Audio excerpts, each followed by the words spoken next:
आयुर्द्रोणश्रुते श्रियो दशरथे शत्रुक्षयो राघवे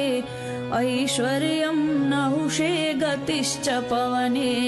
मानश्च दुर्योधने शौर्यं शान्तनवे बलं हलधरे सत्यं च कुन्तीसुते विज्ञानं विदुरे भवन्तु भवतां कीर्तिश्च नारायणे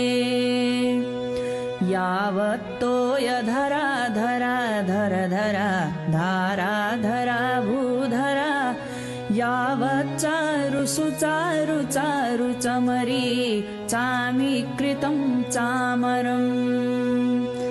यावद् रावण राम राम रमणं रामायणं श्रूयते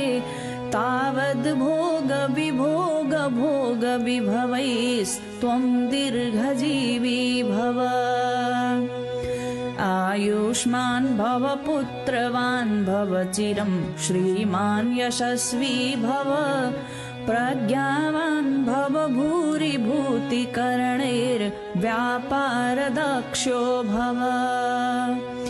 तेजस्वी भव शत्रुदर्पदहनैर्दानैकनिष्ठो भव श्रीशम्भो भव पादपूजनरतः सर्वोपकारी भव।